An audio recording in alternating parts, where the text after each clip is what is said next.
barnaamijkeenan xogta dahsoon waxa aynu daaha kaga qaadaynaa qisada jidka safaaradda Mareykanka ee magaalada Ankara oo loogu magac daray mid ka mid ah halyeeyadii muslimiinta ee qarnigii 20aad.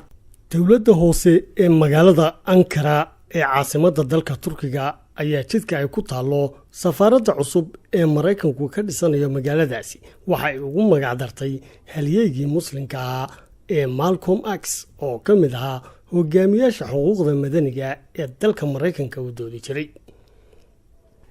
Shaqaalaha dawladda hoose ee magaalada Ankara ayaa boorkii xambaarsanaa magac bixinta cusub ee jidkan laamiga waxa ay ku dhajiyeen meel u dhow safaaradda Mareykanka waana jidka ku yaala xaafadda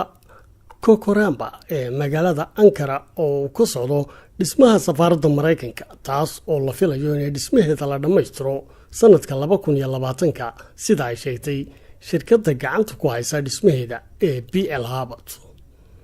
Wakaaladda wararka Anadolu ayaa ka soo xigatay dawladda hoose ee magaalada Ankara in jidka la siin doono magaca siyaasiga muslimka ee u dhashay dalka Mareykanka Malcolm X oo sidoo kale u doodi jiray xuquuqda aadanaha waana siyaasigii uu madaxweyne Erdogan sheegay inay magaciisa ku waarin doonaan magaalada Ankara. dadka ka soo horjeeda siyaasadaha haymanada Mareykanka ee caalamka ayaa la filayaa inay talaabadan si weyn u soo dhaweeyaan maadaama uu Malcolm ahaa astaan u taagnay dareenka muslimiinta ee qaaradda waqooyiga Ameerika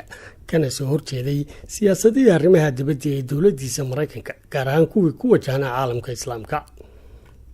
Talaabadaasina waxay ku soo beegmaysaa xilli ay hoos u dhacday khilaafkii bilihii u dambeeyay ka dhexaloosnaa dalalka Mareykanka iyo Turkiga. Malcolm X waxa uu door weyn ka qaatay dariiqii dheeraa ee ay soo martay dhaqdhaqaaqa Islaamka ee Mareykanka waxaana uu horkacayay qorshihii dib loogu hagaajiyay caqiidadii dadkii Islaamka ahaa ee xilligiisii ku sugnaa waddanka Mareykanka kuwaasoo badankoodu ku dhex milmay bulshooyinkii kale ee dalkaasi waana qadiyadii uu difaacayay ilaa daqiiqadii u dambeysay noloshiisa waxaana ay dadkii ku xidhnaa u arkaan inuu ahaa geesi aan gabashada aqoonin oo aan laga dhaqaajin jirin meesha xaqa ah isagoo sidoo kale difaaci jiray xuquuqda dadka madow ee Mareykanka